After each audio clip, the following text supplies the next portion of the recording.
You are now listening to the Lasting Legacy Podcast. Welcome back, everybody. This is another episode of the Lasting Legacy Podcast. Today we have James and Melissa Almeroth. They are the owners of Front Range Welding and Fabrication, and they're here to talk about their business. So how you guys doing today? Great. Thanks for inviting us. Yeah, of course, man. So you guys are my clients, and we've kind of like grown throughout the year and everything, so we thought it was like you guys are like the perfect representation of what we're looking for on this podcast, of like going from your day job to making that jump. So we're super excited to have you guys on for sure. Well, thank you. So I'm David, in case you don't know. I'm a photographer. I do all of Brad's stuff. I do a bunch of other like family stuff, and for people who are watching who don't know, fitness and small business promotion and stuff like that. So I'm just here to ask the questions and make fun of Brad mostly. But sweet. Well, we'll start it off. If you want to introduce yourself just a little bit, we'll start with you. Well, my name is James Almeroth, and I'm 50% owner of Front Range Welding and Fab, along with my wife, Melissa. We've been running the business officially since 2018, and since before that, I mean, everybody has an unofficial start to it. No, of course. While we've been running our business, it was beginning to be full-time in both parts, from our regular day jobs to our business.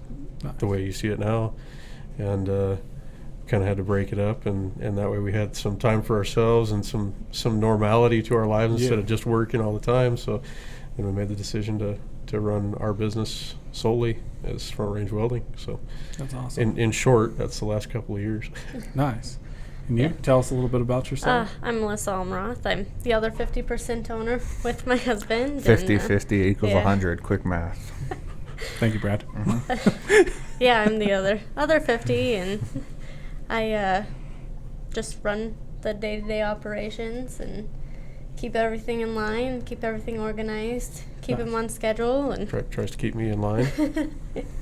Just half the time, though. Yeah, just half the time. That's the 50%. The other 50%, she can't find me. Yeah. So she runs like the desk office clerical side, I'm assuming. HR, all of it. We kind of team up on both aspects of the business. He's always involved in the office part, and I'm always involved in the shop fabrication part. You're involved in the fabrication and actually welding as well? Oh, really? Well, I do some welding, like tacking and stuff. If we get really busy, and I need to be. You're like, where's the hood? Give me the gloves. No, that's awesome. So. That's really cool. It's good to break it up, too, because she has a lot more experience with the clerical side of it and the administrative side, just because she was in healthcare before. Nice. And she's helped manage a few other businesses, too. So especially when it comes to the tech, I'm not big into tech. I mean, trying to learn CAD programs and things. Oh, yeah. That's a whole nother world. People that's where I'm at with that. But I got to ask her all the time, like, what in the world am I doing with this computer? I mean, even files, a lot of the social media stuff and pictures and videos. Oh, I do all that. That's all her. Yeah. I try to get in there a little bit and learn it, so I'm well rounded. No, that's awesome. And then the same thing with her in the shop. But like if customers come to us with questions, I want to be able to answer the industrial side of what we do. Of course, yeah. I think that's so cool. That's a good balance. Do you know any other like women that are in like welding? Yeah. Doesn't seem super popular from the outside to me, but I think I have one client that's a female welder, but other than that, like they're few and far between, so that's really awesome. I'm sure it breaks up the monotony of filing paper and, pushing all these invoices. If I'm going to be honest, like if we could hire someone to do that, absolutely. Yeah. Like I like being out in the shop and involved in that stuff. So no, that's awesome. Yeah. What got you welding in the first place? Like, let's take it all the way back. All the way back. Let's take it all the way back. My dad was in construction, from before I was born, and he was a general contractor. So some of the jobs that he would work on, he would need some welding work done, and he's busy managing crews and doing some of the more finite finish work and things like that, and multiple jobs. So he'd need somebody to fab some pieces, and he had a background in welding and fabrication too before he got into custom homes.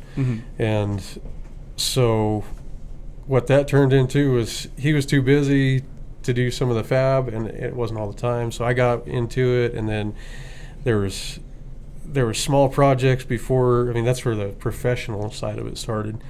Small projects before that. I mean, just things that I wanted to build. Whether it was other kids and their bikes, or projects around the yard. You want to bike jump if you're into BMX and stuff like that. Build it out of metal so the thing lasts, and you can go crazy on it. Dang.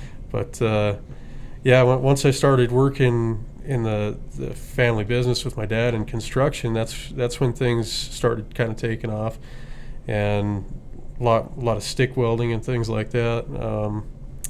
Just columns, plates, learning how to use a torch and grinders and things like that, and being around industry specific tools and construction crews and things like that. And then from there, I took it. I didn't really think about welding as a career so much. I was more into the automotive and custom fabrication and things like that, as more mechanically inclined. So I took that and I went to Wyotech in Laramie, Wyoming, and took automotive courses and diesel technology courses, chassis fabrication for full tube chassis, whether it's on-road, off-road, suspension setups. And then instead of getting into the custom automotive world with that, I ended up getting into the heavy equipment side of things. You're just getting out of school, and you go to their job fairs and things like that, and you start kind of weighing career options because you want something that's stable and something to grow upon. Yeah. And in the particular area, and the best pay to start out with was definitely in the industrial.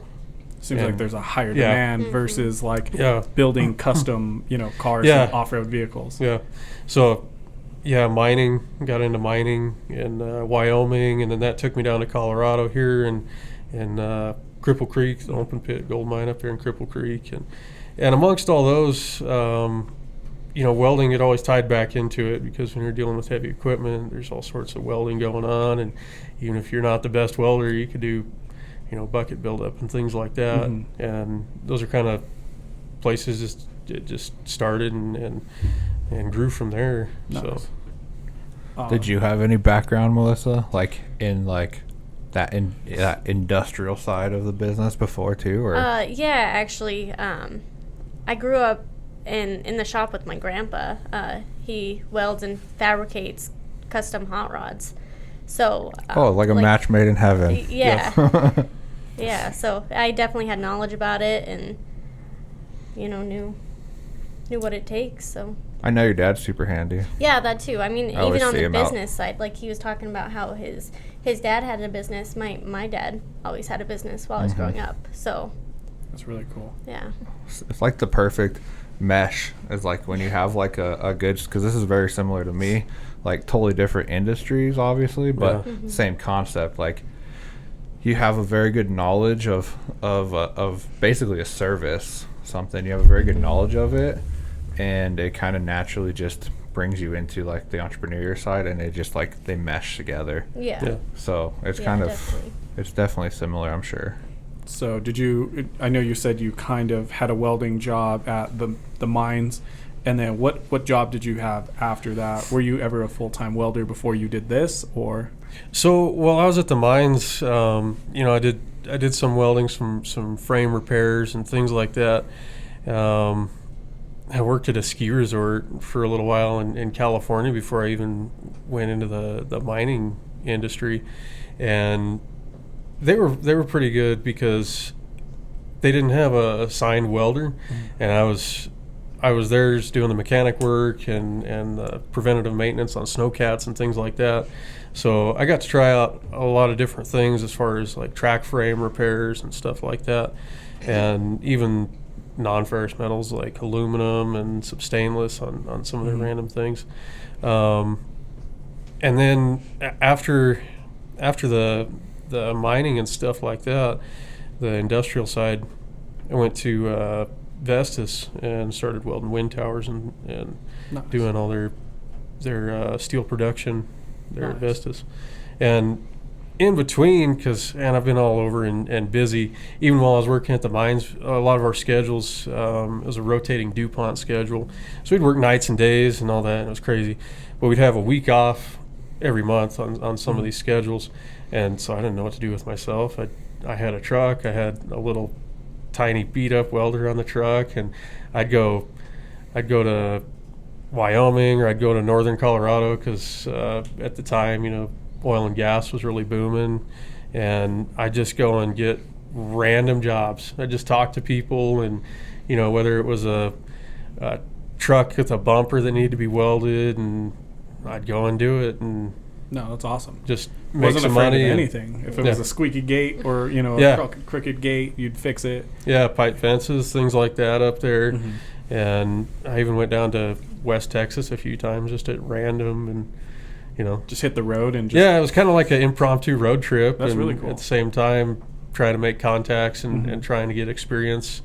So, you put a lot of miles on a vehicle, but you see cool places, and at the same time, you might pick up some jobs and pay for the trip. And so you would go to Texas and not necessarily have a goal in mind. You would just stop at a diner, start talking to the waitress at the diner, and then kind of snowball it into jobs and leads from there. And awesome. some of the companies, stop by drilling companies or things like that, and just talk to random people. I mean, sometimes you get the front desk person, and they're like, they have no idea. We don't even know what welding is. Go away. Exactly. And other times they're like, well, I'll give your card, or I'll give your contact information to so and so, and then it might turn into something. Yeah. And other times you just see somebody at random, and they're like, hey, does that welder on your truck work? And you're like, yeah, how do you know what that is? You're like, well, I need you to do something real quick. So. No, that's awesome.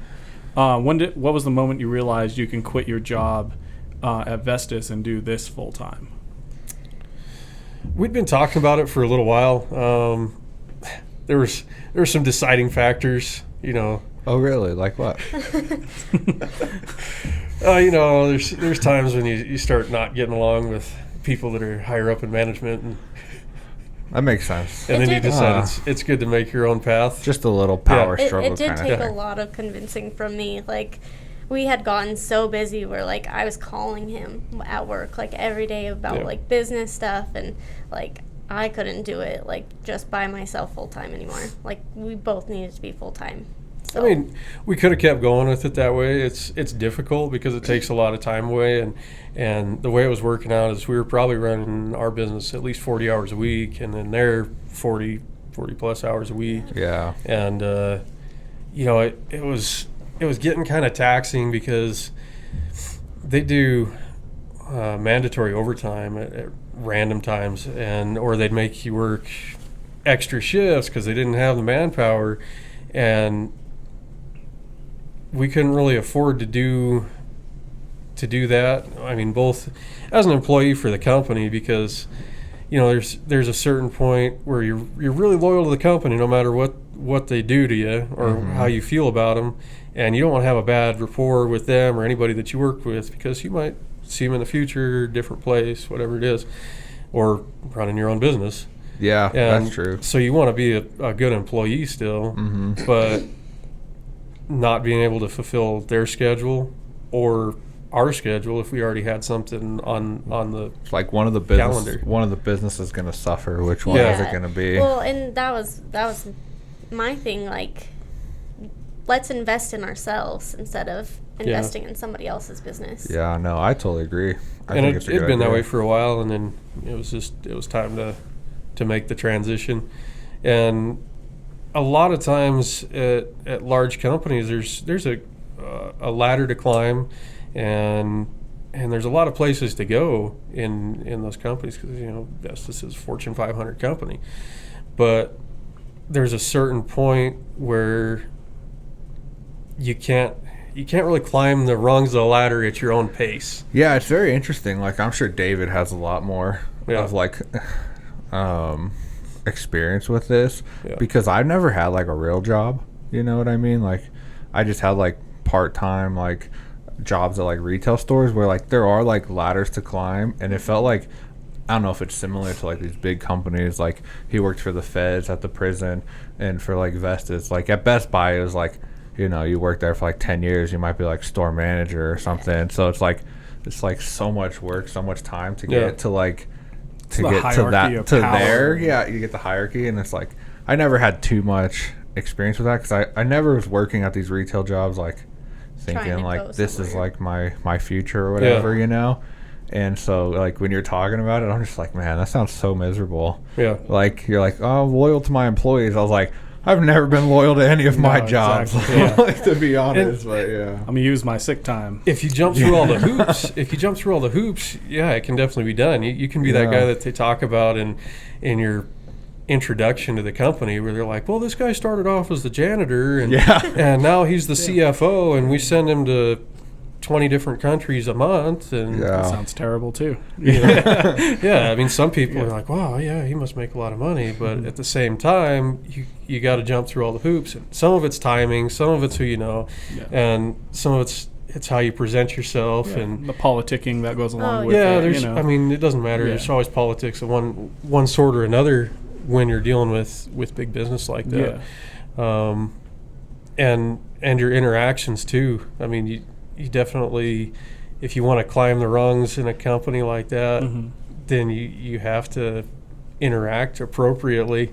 Yeah. Whether that's your personality or not, and it's kind of hard to go against that sometimes. It's tough. I mean, to if you're bite your just- tongue and if you're pretty black and white and just straightforward about things, yeah. it can be a little tough. that I would could be see my that. biggest issue. Yeah. Whereas if you run your own business, if you just decide, hey, I'm going to run my own show, and if you're starting out from scratch, what are you going to do? Fail, and then you got to go to another interview, or do you really not want to can go to always another go interview? back. And You're not going to forget how to weld. And Yeah, there's always going to be yeah, people I mean, welding. there's all sorts of jobs out there. You can always Yeah. go to another one, but at the same time, you can grow your company as fast as you want to, and a lot of it depends on how stable you want it to be. But if, How long have you guys been open? let's see, we filed all of our paperwork with Secretary of State March of 2018. Yeah. Okay. Yeah, But and we've been doing it for a while before that. Mm-hmm. But it's a learning process about Yeah. about how to start a business. I mean, you can look online, and it's like reading forums. You can get 50 different pieces of advice, and you know, 2 of them might be true, or none of them might apply to you. They all say, but So, check yeah. your local state, Yeah. you know, because it might be different. You know, it's And so it really weird. is like mean, every Yeah. different. We started out our business like in a garage, you know. Yeah. So Nice. So Yeah. what did you do like before you guys started doing this? Like, I know you're a mom, so were you just being like stay-at-home mom, or were you working? no, What were you up actually. to? So I started out like as a medical assistant in primary care clinics, and did some like administrative assistant stuff in the primary care clinics as well. And then I just kind of got tired of doing that, like just answering to somebody every day, like exhausting, like especially in the healthcare industry, like it takes a lot out of you. And so I just stopped that for a little while, and I was actually just like managing a tanning salon.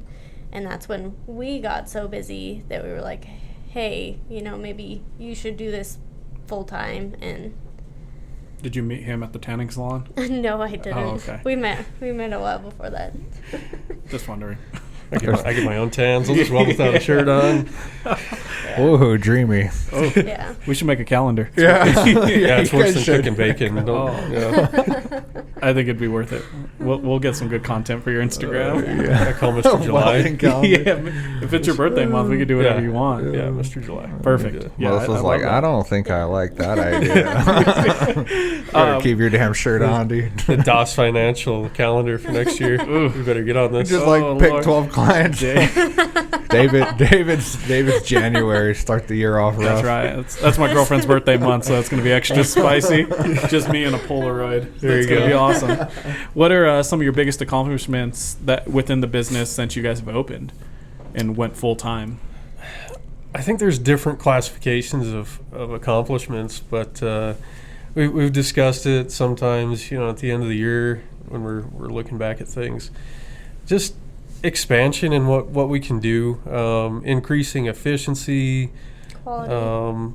We're always striving to increase quality, whether it's with our skill set or with our equipment.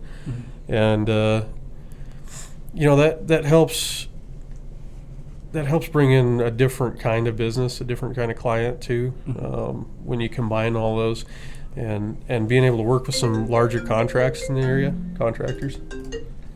Oh, And then My bad. I forgot to put it on airplane mode in here. Can you do it from over there? Yeah, I can see it. My bad. Anyway, so it brings in different clientele when your quality hits a certain level. Yeah, your quality, your efficiency, your safety, because a lot of companies they'll look at your track record of these things, and being able to have a wide variety of things that you're able to do in our industry, a wide variety of processes that we can use, metals that we can weld, just the size of projects, certifications, things like that. They all tie into each other. What were some of your biggest projects that you guys have taken on? Is there anything that like stands out?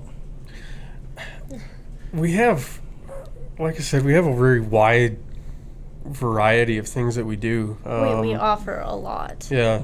So some of the most fun that we've had with projects and the end product. We were able to do some benches and planters down here in the downtown area for the Downtown Association. Nice. And they were all custom made, and it was a fun project because it was a lot of bending to match what they had. Just a lot of custom hand formed stuff, and it's something that's lasting. Everything that we build, we try to build it to last. That way it's here in 100 years. And it's nice being able to walk around downtown and see some of those things that we built. And it's hard to keep track of all the projects. I could probably go back through pictures and Facebook and things like that. Personally, I really enjoy like the prettier stuff that we do, because I feel like it really shows our talent and again our quality of work that we do. So like we've done awnings with like metal, like custom metal cutouts. That's awesome. So Probably the more favorite projects for me are mobile jobs, just because I like being outside and working, and the preparation that goes into it, making sure that we have all the proper tools, all the proper hardware, materials. With you. Yeah, at with the us. time, yeah. Yeah, because we've done projects that are like down in the Walsenburg area up on ranches, and it's not like you can run to the local corner store, because the corner store is like 50 miles away. Yeah, no, of course. And so some of the projects like that, and then we just recently did one down. It's the Riverwalk expansion, I think is what they're calling it. It's just below the 4th Street Bridge, that new suspension bridge. Nice. Oh, we got to work down there. Oh, that's Under really the cool. flood. That's what I was about to bring up too. I was like, that was really cool that you guys. So were we didn't working have on a that. huge part in that bridge. We're hoping coming up, they're doing another one. We're hoping we got a bigger part to play in that project. But it was kind of a surreal thing for us, because how often do you get to have your office right next to the river? Exactly. I mean, we're down there and we're chatting with the engineer, getting everything all lined out for this little project that they had for us, and they're pointing out things that they've done on it and their progression of the project, and they got a kayak course down there. I didn't even know there's a kayak right course underneath it, right? Yeah. I mean, you could throw a rock and hit the kayak course from where we were welding. Hit the kayakers. Yeah. That'd be cool. So how did you guys get that contact, like that connection to do that job? Because that seems like a pretty high you high figure that was a class difficult thing job to get or into. something. Yeah, you so know what I mean. actually, It's like you've got to do the little stuff to get to the big stuff. Oh, so yeah. I actually just ran like an ad for like a special on window well covers, and one of the people that we did the window well cover for is a project manager at KR Swordfigure, and they're like a Yeah. huge construction company. yeah, so we were able to get on with that and become contracted with them. So And that's how you started working on that bridge, Yeah. huh? Yeah. So So did started that with like lead a to, window like- well. Yeah, so that led to like the benches and everything. the Or benches which came were a while first? back. Oh, okay.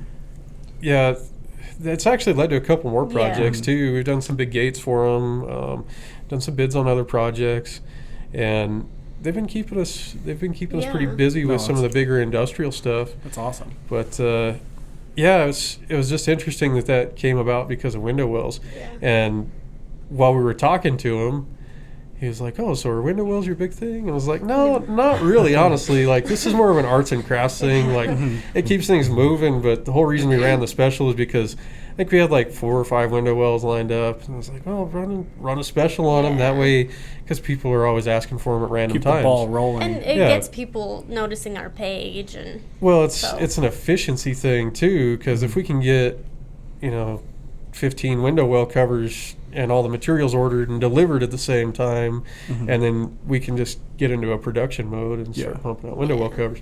And everything we do, we custom build. We don't have like a specific template unless it's just strictly our production window work. well covers even like we go in and custom fit them to your window well. Yeah, That's awesome. So, and which is probably a step a lot of people don't take, but yeah, because they had some really bad window well covers on their house, and one of their back doors was right next to the window well, and they were afraid of them or their kids falling into it. Yeah. So we built him, a quality product, and he was looking around. He's like, "Oh man, you guys took the time to actually make a quality product, even though it's not something that it's going to be seen." Yeah, it's not at like the front door. It's not a focal point of the house, but It's a safety thing though Oh, too. yeah. Like that's super important, Having a little kid, you don't want to fall into a window well or Yeah. something. So like the fact that you guys went above and beyond for the safety yeah. Oh, of yeah. their family too. I'm sure Yeah. that stood out in their minds definitely.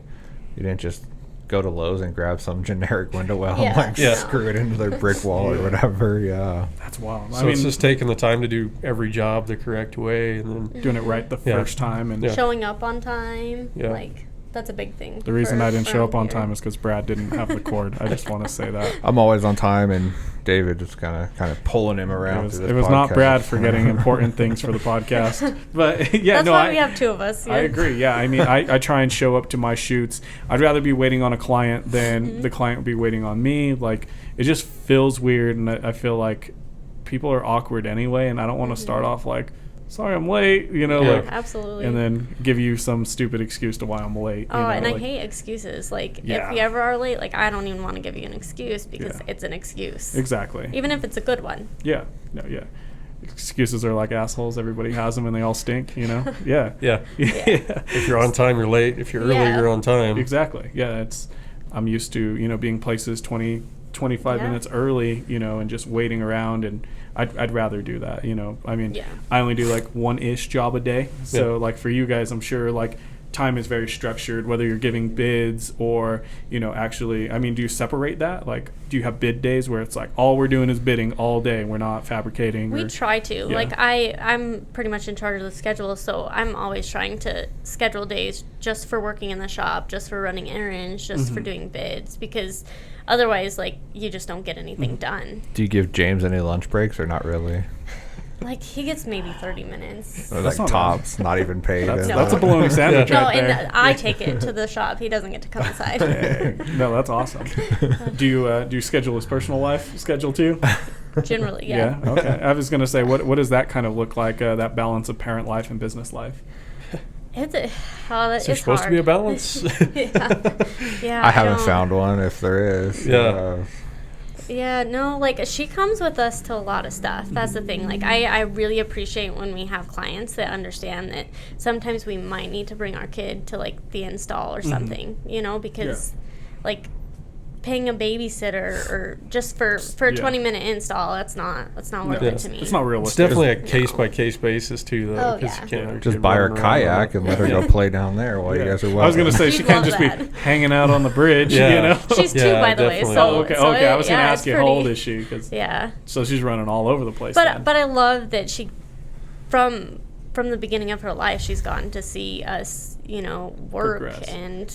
Yeah. Would you guys? Sorry, No, you're I didn't mean good. to cut you off. I was gonna say, like, would you guys say like that's a big benefit of having your own business versus working somewhere? Is like the flexibility for family? Oh, Because yeah. that's something Yeah, absolutely. I can't even put a price on. For me personally, having a 1-year-old, Yeah. like that flexibility is just Yeah. priceless. I mean, I remember even like we were in the delivery room and we were doing like business emails that day. So yeah, like, Yeah. It doesn't stop just because you have a kid, but thankfully you can involve her in it, and she Yeah, our hospital bag had I had to make sure I had my work laptop, my work phone, my work charger. I brought a couple of documents that I might have needed to work on while we were there, and Yeah. But yeah, the flexibility is great. I've never missed one of my son's doctor's appointments because they're scheduled. Yeah. I know I don't plan anything there. I get to go to that once he gets older. I know I'll have the opportunity to go to his soccer games or whatever he's into. You know what I mean? You have that flexibility. You're not doing mandatory overtime. Yeah. Well, that's nice too, because we have the ability to work at our own pace, and it's usually as fast as we can get it done with a quality product. And that either allows us to get to other customers' projects faster or bring in more work, or we'll have the ability to take a random day off in the middle of the week. If you're ahead by a couple of days, and then you walk out to go to the shop and you look around, you're like, man, today's a really nice day. We're going to the lake today. Yeah, it's awesome. No, you can't beat that, honestly. The time flexibility to be, everybody's goal is to be financially free, but my goal was to be time free along with that. Working somewhere where there is forced overtime, it's impossible to plan, depending on how the overtime roster would work. If you knew you were coming up and they can kind of schedule it, that's a little different. But if it's I'm clocking out and I'm going to my son's birthday party, just kidding, I'm going to stay here and weld some tubes for you, I suppose. And that goes hand in hand too, because you're able to work with your schedule like that and speed it up, take a day off. But also, if you're just slammed one week and then a really good customer calls up and they're like, hey, I got this piece of equipment that's broken. Can you be out here tonight to fix it? And you're like, yeah, I'll be there. No, of course. Yeah. It's paying. I'll be there. So then you're out there until 1 a.m. for the right price. Yeah, exactly. Yeah, absolutely. That's what I was gonna say. It's if my son has a doctor's appointment or something, I could just work till 6 instead of 5 or something like that. Flexibility to do that. It's I mean, they're during summer, when the sun was up at 4 a.m., we were out there at 4 a.m. to get everything we needed to done. That way we could take the weekends off and go kayaking or go camping and enjoy life. Yeah. Take advantage of why you put in all that hard work and why you quit your full-time job. Absolutely. Do you guys feel like the business and industry that you're in has seasons? Is there a slow season, or is it pretty steady? I'm sure the summer's always crazy, but is it pretty steady all the time? It's pretty steady down here because we don't have a season of steady inclement weather like you would in more northern states.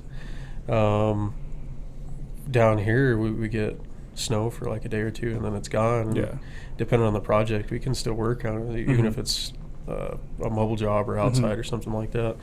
But then we have the shop. We do a lot of prefab in there, and heated and cooled so we can work year round in there. It does pick up with construction in the summer, and then there's always people doing renovations or working on all sorts of projects, whether it's cars, equipment, yards, whatever. We find people get outside more and they see things they want to add to their house. Yeah, I can see that. So then that gets a little crazy in the spring, summer, early fall, and then it I guess it goes back to normal. I wouldn't really say it slows down in the winter, but I think if you're good at what you do, you're going to be busy no matter all what. the time. Yeah. And if you're not busy, then start advertising. And once more people find you, then you're going to be busy again. What is your guys' main advertising source or method for advertisements? Try a few different things. Yeah, I mean, do a lot of Facebook ads and social media, stuff like that. Yeah, social media is pretty big. Within mostly the groups, it's just or just targeted ads through Facebook? Targeted ads. Oh, okay, nice. But honestly, around here, it's just word of mouth. A little bit of the Google SEO stuff. We've been getting into that. You really see after a while which markets are targeted by what kind of advertising. Facebook is more residential. Yeah. So that's more your handrails, your little stuff. Which, I mean, the little stuff keeps you going, but we've got a few commercial contacts through Facebook and things like that, but a lot of it's just a lot of it's residential or small business owners doing smaller projects. Our other stuff, a lot of it's either through existing jobs, like the window wells. That was residential, but then it turned into commercial. Something big, yeah. And then there's the old-fashioned way of just cold calling and showing up at businesses, telling them what you're about, emails, face-to-face, random meetings. We had an article in the Pueblo Chieftain, like when we went full time, and so that helped out a little bit. In the business section. That helped get us out there. I saw you guys talking on one of your other podcasts about that, and it was like the 65 plus demographic. That is exactly we started laughing when we saw that, and it was a lot of Yeah. the 65 plus. There's a few younger people in there, but Was there? Yeah, I still have to this day I still have the two sweetest old ladies that do the taxes with me every year because of that because of that newspaper article. Yeah, it's great. But yeah, word of mouth here is it is. It's huge. the biggest. Word of mouth, and I think it's anywhere really. I mean, contacts or contracts. I don't remember where I heard that Somebody from. said it. Who said it? I don't remember, but we've heard it somewhere. But Tyler Schoen. Was it? Yeah, on Something. the other podcast. So it's like with social media, a more valuable currency than anything is attention and audience. Yeah. You know what I mean? So Yeah, just people tagging you in the posts and stuff like that. it's hard to convey.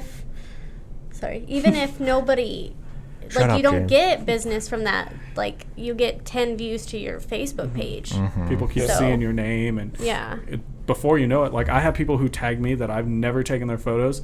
I've never talked to them a day in my life. They like my stuff, and that they just push it. I'm sure you have people that follow your page just to see before and afters. Oh yeah. And that's what I like to see. It's an art form that what you guys do. So I really like to follow people who are passionate about what they do. And see oh man, he came up with this, that's insane, the thought behind it, that's awesome. Yeah. What sets you guys apart from other welders besides your quality and customer care? We started our business and it was kind of on the principles of running a business how we want to be treated by a business. You have good interactions, you have bad interactions with businesses, no matter who you are, what age you are, and you start to get an idea of what you'd want out of them. You want somebody that's on time, you want a good product, you want somebody that's just straightforward, no bullshit, they're happy with what they do, and in general they give you what you want. Yeah. And sometimes more than what you want in a good way. And we really try to go out of our way to deliver that. Like I was saying with our window well covers, how we go on site and custom fit them, that's really not something we would have to do, but we want our product to be quality. Yeah, the same attention to detail on the tiniest project. It's just a little tack weld putting together a butterfly for some old lady's flower pot, or these big industrial jobs where we're working on suspension bridges and $1 million pieces of equipment, things like that. And just being able to interact with people and have good character and honesty about the work. I like to say James, he's not just a welder, he's an engineer. He thinks of every detail and process that needs to go into the project. See it for more than face value. He has to look at the 360 of everything that he's building. The application, how long it's going to last, what kind of service it's going to endure. Sometimes even weather conditions or snow loads, and with custom fabrication, so there's welding codes and things like that, and there's engineered projects, but then there's other random things that we get into that are kind of unheard of. I mean, everybody knows the metal, but they might not know the exact application for that kind of metal. It's so it's your job to educate the client for maybe instead of doing this in aluminum, I would use this instead.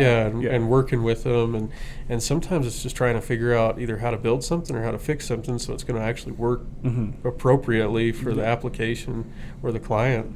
I mean, we fixed like sailboat masts before. Yeah. I'm like, That's crazy. Yeah, we Yeah, do some of the everything. stuff I've seen you guys work on, I'm just like, that's crazy. Like, Yeah. you would never think, I would never even think like some of the stuff you've done. I'm like, I didn't even know you would need a welder for that stuff Yeah. or Yeah, how do you something, you even- know? yeah, Yeah, like sailboat mast that's snapped in half, Yeah. and it's not a square, it's not an oval, it's not round, and you got to figure out how to sleeve the thing and weld it all up so that it's actually going to take the load of the wind on the sails while you're going, so it And I doesn't think break that's why in the it's middle of the good lake. that he has like the mechanical background too. It gives Oh, us an yeah. I was advantage. gonna say, I don't think you I can think go they- to school for that specialty Yeah, type no. stuff. Yeah. A lot of that just comes with the experience, which is what another benefit that your clients would get when they do book with you or Yeah. schedule something is all your experience up until this point is what you were Yeah. getting, and the Yeah. price reflects that. In Yep. 2 years, your price for that same job would be more in theory because you have more Yeah. experience behind you. Yeah, and you have the knowledge, you know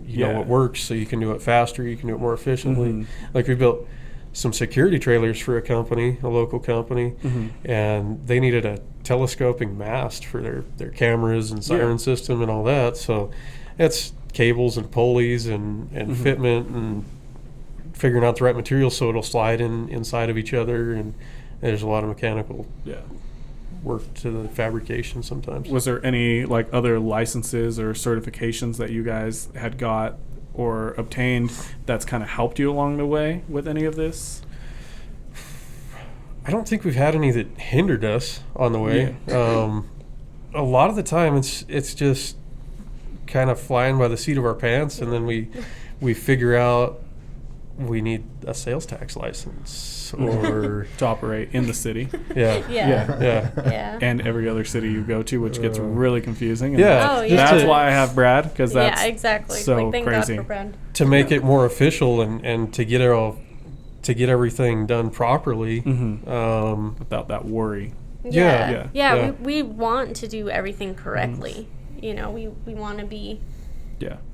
I think there's like a lot of that anywhere, like especially in like that particular industry too, like in construction industry, like everyone knows someone who like knows how to do plumbing, but not everyone knows someone who's like licensed and insured to do Yeah. plumbing, you know Yeah. what I mean? And it's like, you guys are licensed, you're insured, your business is set up, like you are like legit business, you're covered, your clients are covered, no one has to worry about it, you know what I mean? It's not just There's always little intricacies Oh, that you yeah. find and paperwork that you got to file, or if you're working with a new client, they'll go, hey, do you have this? You know, like, They'll send you a W-9 and everything. Yeah. With, Oh, yeah. with some of these city jobs, Yeah. yeah. they hey, can you fill out this W-9 so we can get you on as a vendor and stuff? So I mean, little things like that you would have never Oh yeah. guessed. Yeah. And people outside of the business world like have no idea. That's Yeah. why.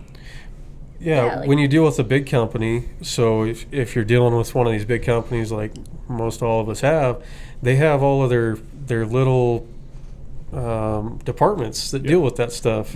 They have people that just deal with like permitting and people that just deal with accounting. Yeah. And when you run the small business, Oh yeah. It's just you got got to figure it all out. You're you're all- everything. yeah. Yeah.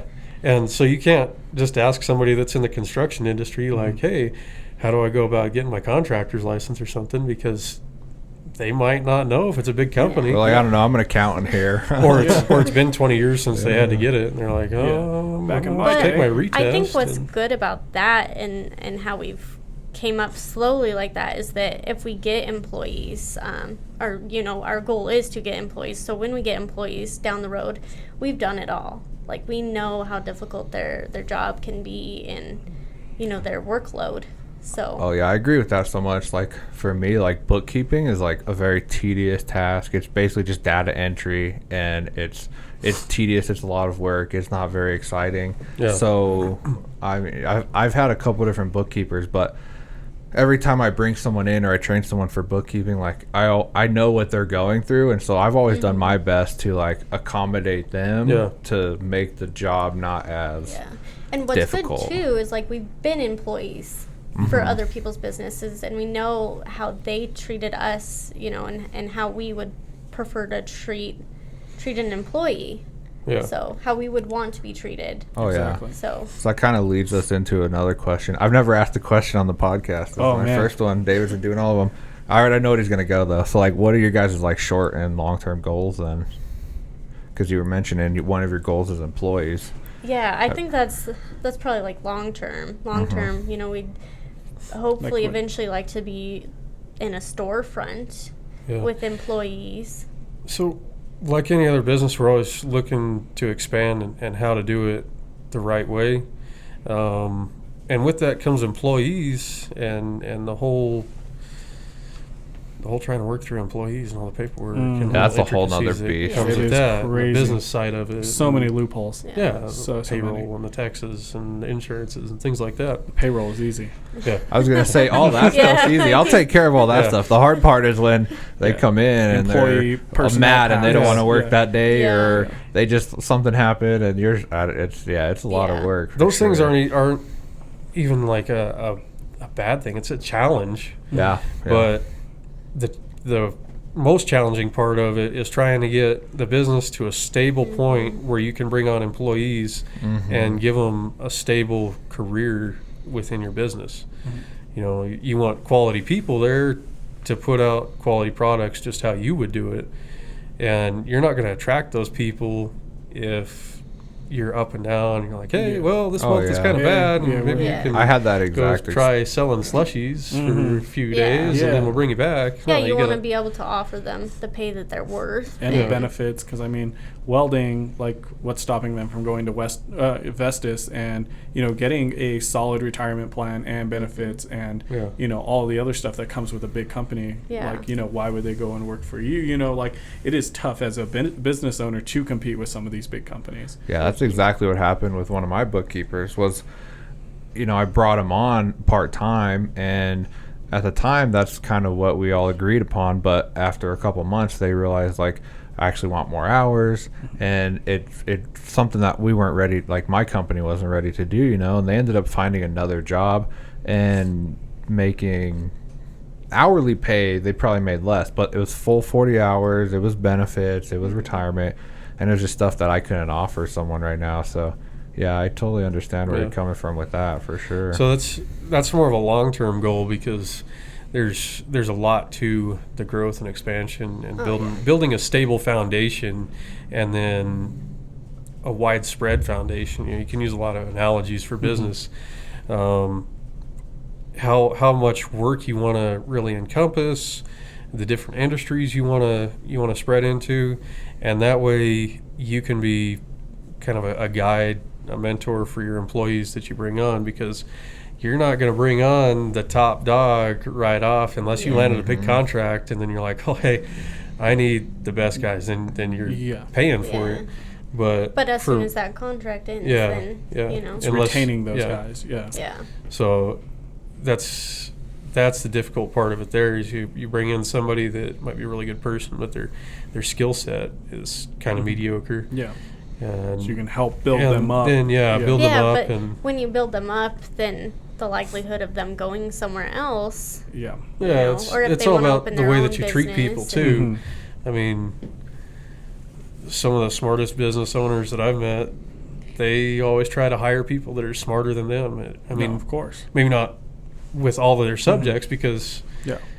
everybody has their little niche that they fit into, but if they're extremely good at accounting, then you want this guy at your Why would you company. try and run your own books and payroll when you can outsource and have somebody who does this, you know, for a living, do that exact thing? Yeah. And that's what I try and tell my small business clients too. You know, like, you're too busy welding to even think remotely about, you know, posting on social media. That's the last thing you want to do. Yeah. I mean, so at least if I can get you the content so it's easier, all you have to do is post and you have all these, you know, photos and different things, that's easier than like, oh, I'm going to set my phone up over here and like, hopefully I get a cool shot for Instagram, I mean, thankfully, you know. like, Yeah.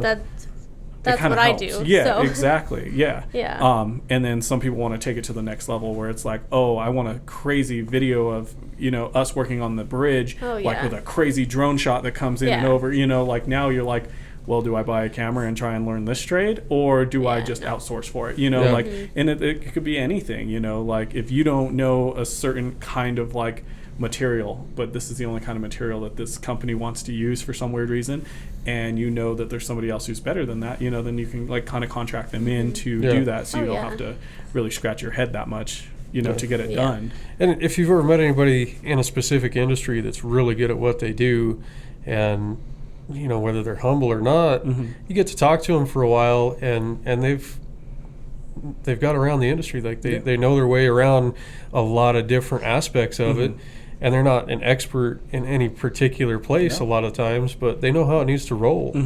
And you can still learn from those people. Yeah. Oh, yeah. That's huge too, Yeah. picking up along the way.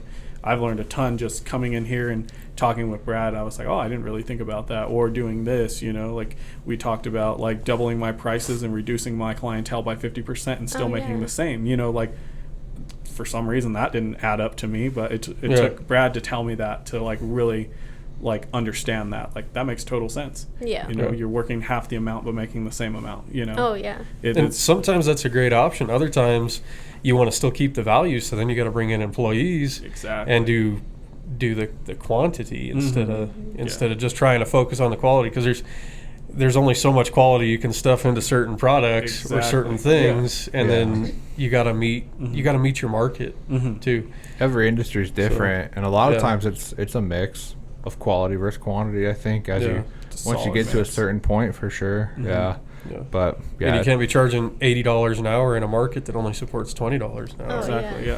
So correct. Yeah, otherwise you're not going to do anything. You might get zero. I'd rather have that $20 job than I'd rather have a few $20 jobs than one $80 job sometimes. Like I would like to stay busy because I feel at but if peace you meet when I'm the busy. market, if you meet the market without undercutting it, and then it allows for expansion, always, then people are like, hey, they're decently priced. I mean, they're not the cheapest, but they got good quality. We'll just keep going to them. And then they start expanding, and soon you start getting, like the $40 jobs, but you're getting a bunch of them because everybody wants to go to you. Yeah, and see, like both of your guys' companies, your guys are limited by location. Like you kind of are in the market that you're pricing and everything. That's one thing I have an advantage is, like, I can do a tax return from anywhere in the entire United States. So it is kind of cool because it depends on the job. We'll travel if it's big. You're like, I'll we travel. We go all the way from Wyoming to New Mexico border. So you guys definitely will go to surrounding states, but like New York or something, that would Honestly, be probably out of the. I mean, I guess if there's a price for everything. It depends. It depends. All you New Yorkers need some welding jobs. The price is right. He's upgraded that welder that he started with. But the price difference, like in a job that we do in Denver versus here, Do you see a difference in it? Oh yeah, of course. Yeah, absolutely. My tax returns that I've seen some people get in like Springs and Denver are up to 4 times more than what I've charged some of my Pueblo clients.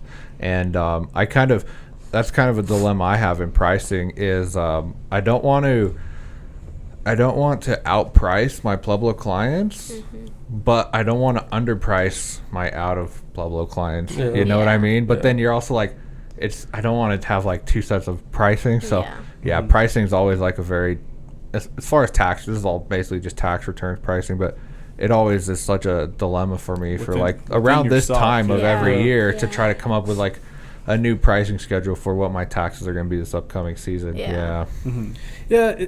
Like our pricing, it doesn't really change. I mean, we could be doing something on like a handrail on a house that's a mobile home, and it's going to be the same price per square foot if it's the same handrail for a house at like Liberty Point or Stonewall Hills, $1 million house, something like that. I mean, we keep it all.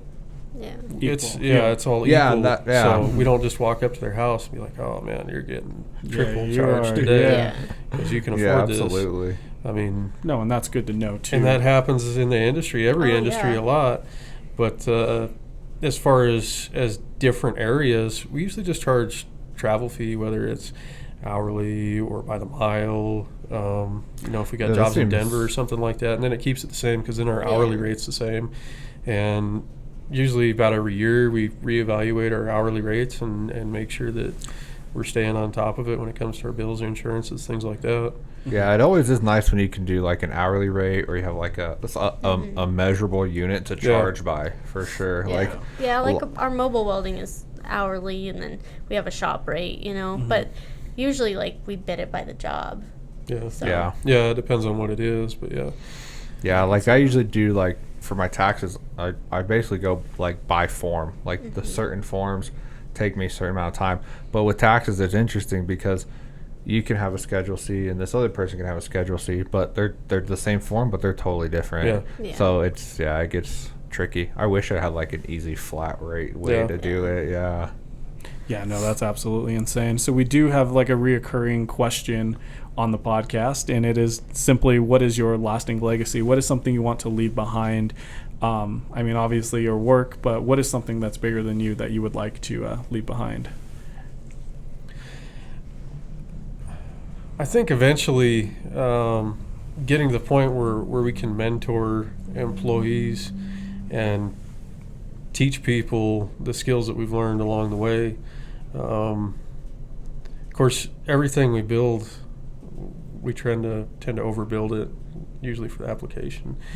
And being metal, it usually lasts for, it can last 100 years, it can last more. We're not in a climate that it rusts or anything like that.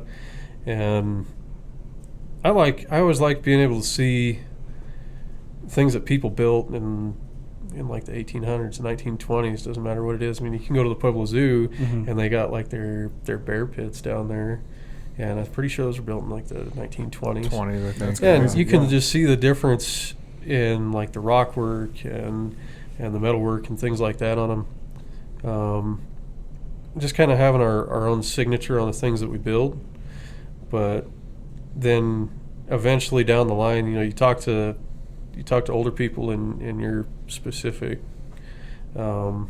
categories of work, and they like to mentor people and teach them the tricks and teach them things that they've learned along the way, and that way they can use them in their projects and their career. You see things like that a lot in some of the famous people in our industry, like Jesse James and things like that, where I'll watch some of his shows, and he's teaching some of these guys that are in a street rod shop how to form metal, and some of the techniques he uses, even like forging and things like that, they're ancient techniques. Some of them have been forgotten about. I mean, I watched this one special where he's over in like Turkey or something like that, learning from this guy in kind of this shack, but he was just putting out amazing Damascus steel knife blades, and That's insane. And things like that take time to learn, and people have set aside that time to actually learn it and perfect it, and then pass that knowledge on to someone else.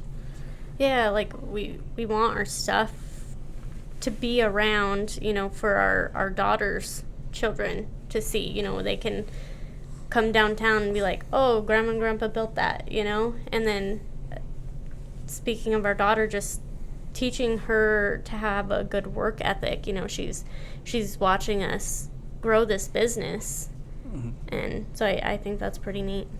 Yeah, no, absolutely. So she's growing as you guys are growing as Yeah. well. That's absolutely huge. Same thing for Brad.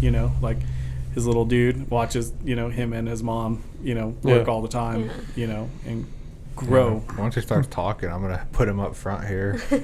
Yeah. He'll do great. Be the reception Yeah, guy. she's in the shop all the time helping us. So That's huge. Your kids change what you want your lasting legacy to be, I think, for sure. Yeah. I mean, you don't want to force your business on them or anything like that. Absolutely, Be like, you got to run the accounting firm, or you got to run the welding company.